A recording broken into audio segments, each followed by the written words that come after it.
Welcome back. आगे बढ़ते हुए ज़रा कुछ पॉलिटिकल सिनेरियो पे बात करते हैं। पीजे पीर साहब, आपसे जानना चाहूँगा, इस वक्त देखा जाए तो रोज़ाना की बुनियाद पर जो बयानात हैं, जो चीज़ें हैं, वो यही हैं। 21 अक्टूबर की तारीख़, नवाज शरीफ साहब की वतन वापसी।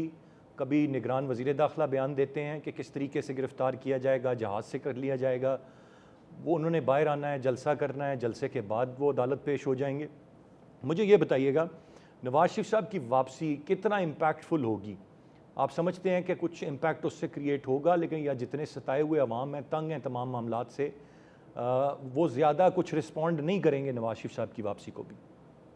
देखिए जी, नवाज शरीफ की जो वापसी है बिल्कुल इम्पैक्ट क्रिएट करेगी। एक टैगिंग आप कह लो कि एक इसकी पॉपुलैरिटी है पीएमएलएन की, बिकॉज 16 महीने इन्होंने रन किया है। हालांकि कोई भी होता वो इसी दलदल में फंस जाता, लेकिन ब्लेम अब इवन पीपल्स पार्टी भी इन पर डालती है, बाकी पीडीएम वाले भी डालते हैं कि ये इन्होंने किया है। और भाई सब पीडीएम ने किया है, आप एक पार्टी पे ब्लेम नहीं डाल सकते। लेकिन नवाज शरीफ जब वापस आते हैं, मेरा ख्याल है कि पीएमएलएन को एक बहुत बड़ा बूस्ट मिलेगा। लेकिन साथ साथ जो सरफराज भुगती साहब कहते हैं उनको अरेस्ट करना, ये करना इनकी डोमेन नहीं है। ये इनकी डोमेन नहीं है बात करने की एज इंटीरियर मिनिस्टर ये करेंगे। और भाई आप क्या पार्टी हो, या इनके खिलाफ हो या इनके साथ हो, आप आराम से बैठो। You are a caretaker, you got no business to give such remarks. और अगर आप देंगे भी, इनको मिसकंस्ट्रू कर दिया जाएगा। सो लिहाजा जो कि लीगल एक रूट है उसके ऊपर सब जाएंगे। और जब तक मैं समझता हूँ कि लीगल कॉम्प्लिकेशंस है ये हल नहीं होती हैं, नवाज शरीफ साहब नहीं आएंगे। कोई आई अंडरस्टैंड कि कोई कुछ ना कुछ तो अंडरस्टैंडिंग दी गई होगी जब उन्होंने कहा था 21 अक्टूबर को। फिर उसके बाद नैब का ये नया सिलसिला शुरू हो गया। तो जब ये शुरू हुआ तो आपने देखा कि शहबाज और मरियम दोनों वापस गए एंड ऑफ कोर्स अपडेट करने की कोशिश की कि भाई क्या है क्या नहीं है। अब ये सिर्फ ये तीन जानते हैं, किसी पार्टी को भी नहीं पता। But it remains to be seen कि 21 तारीख डेट तो दे दी है। विल नवाज शरीफ रिटर्न और नॉट रिटर्न, ये अब देखा जाएगा। बिकॉज मेरी नज़र के अंदर आपको पीजे मीर साहब अभी भी इसमें लगता है कि इफ्स एंड बट्स हैं उनकी वापसी पे? क्योंकि वो तो कह रहे हैं जो मर्जी हो जाए, हतमी तारीख दे दी है, अब किस क्या बहाना बनाएंगे? और अगर बनाएंगे या पीछे हटेंगे किस तारीख से, तो फिर क्या सियासत बचेगी? पहले ही बहुत सवालात हैं, कितना अरसा वो बाहर रहें। असल बहाने की बात नहीं है। मैं इनके साथ वापस आया हूँ जब ये एग्जाइल में थे, इस्लामाबाद में उतरे थे, उस वक्त भी इन्होंने डेट दी थी अगेंस्ट ऑल ऑड्स। ये आए थे, शहबाज भी आए थे, बेनज़ीर भी आई थी, तीनों के साथ आया। और इन्होंने जब डेट दे दी कि हम आ रहे हैं, तो ये आए। तो मेरा ख्याल है एक फाइनल जब डेट नवाज शरीफ ने दे दी है, I will say in fact he confirmed it with me as well. उन्होंने कहा कि इंशाल्लाह मैं आ रहा हूँ। तो बट अब आगे आने के बाद आगे आपकी बात आती है लीगल इम्प्लीकेशन की, क्योंकि यहाँ वो जेल में थे और वट एवर रीजंस इनको बाहर भेजा गया। तो क्या इनको वापस उसी तरीके से लेके आएंगे या जेल में डालेंगे, या इनको ये सरेंडर करेंगे कोर्ट के आगे। एंड देन हो सकता है जिस तरह यूसुफ रजा गिलानी साहब को उन्होंने कोर्ट में 5 मिनट की सजा दी थी, शायद या वो कर दें कोर्ट्स, वी डोंट नो। लेकिन एक लीगल प्रोसीजर जरूर होगा और होना भी चाहिए। और उसके साथ साथ फिर उसके बाद ये होता है कि असलन इन पे कोई तनकीद नहीं होगी। हाँ जी, डील करके आ गए थे, ये हो गया था, फलाना हो गया था। सो ये भी अपना एक क्लीन चैप्टर लेके आएंगे अगर तो आए। लेकिन मेरी नज़र के अंदर ये डेफिनेटली आएंगे। बयानी की आपने बात की है, ये बड़े बयानी आ रहे हैं, आएंगे।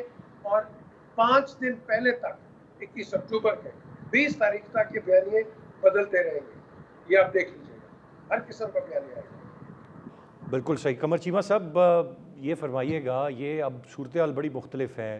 पहला मौका नहीं है कि इस तरह से नवाज शरीफ साहब वापस आएंगे।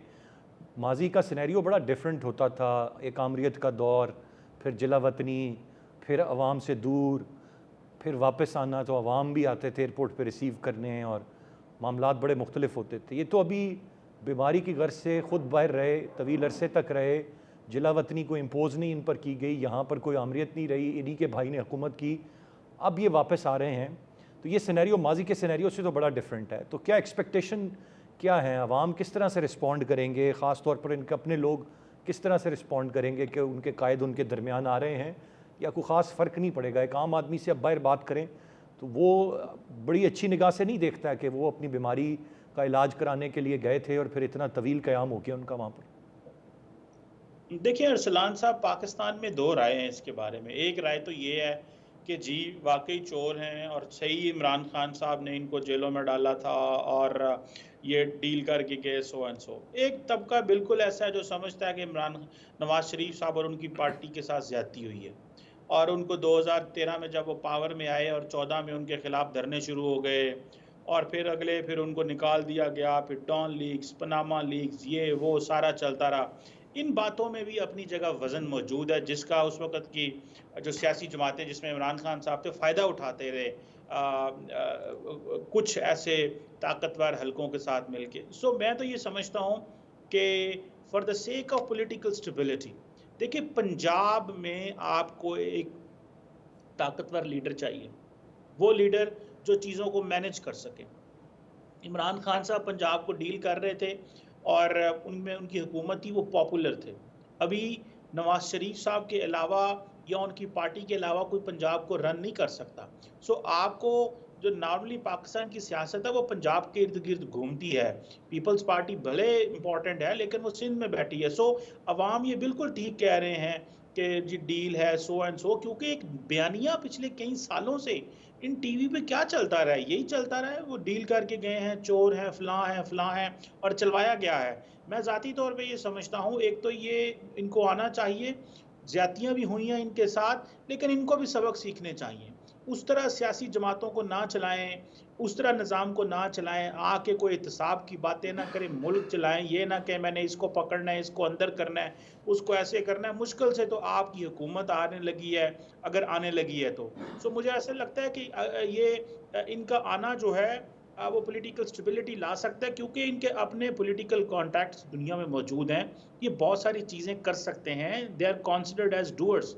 ये शहबाज शरीफ साहब को आप लाख तनकीद करें, अभी एक और बात इम्पॉर्टेंट है कि साहब की हुकूमत जाने के बाद जो 1 साल उन्होंने पूरे मुल्क में सियासी धरने किए, जलसे किए, जुलूस किए, उसका उनकी पार्टी को फ़ायदा हुआ, मुल्क को तो नुकसान हुआ था।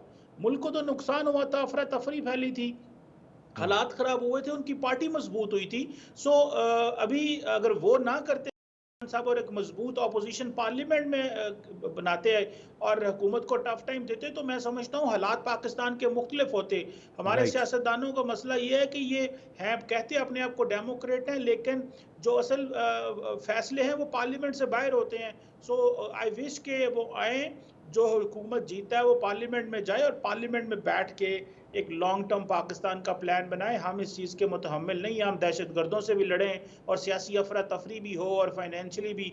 आज देखिए दुनिया में हम इररेलेवेंट है। देखिए हमारे फॉरेन मिनिस्टर और प्राइम मिनिस्टर के साथ अमेरिका में क्या हुआ है, उनसे किसी शख्स ने मुलाकात ही नहीं की, ना कोई अमेरिकी लीडरशिप मिला है। प्राइम मिनिस्टर बरतानिया गए हुए थे, वहाँ पे उनको प्राइम मिनिस्टर तक नहीं मिले। वहाँ पे हालात इस तरह के हैं कि पीएम केयरटेकर पीएम को सऊदी अरब का जो दौरा है उसको निजी दौरा करार देना पड़ा है। इससे पहले उनको यूके का दौरा निजी दौरा करार देना पड़ा। सो इन चीज़ों को देखें, दुनिया हमें बिल्कुल नॉन सीरियस ले रही है और हम इन राइट, चीज़ों के मुकम्मल नहीं हो सकते। बिल्कुल सही। गुफ्तगू का सिलसिला जारी है, ब्रेक की जाने पड़ेंगे, ब्रेक से वापस आकर मजीद बात करते हैं, साथ रहिए।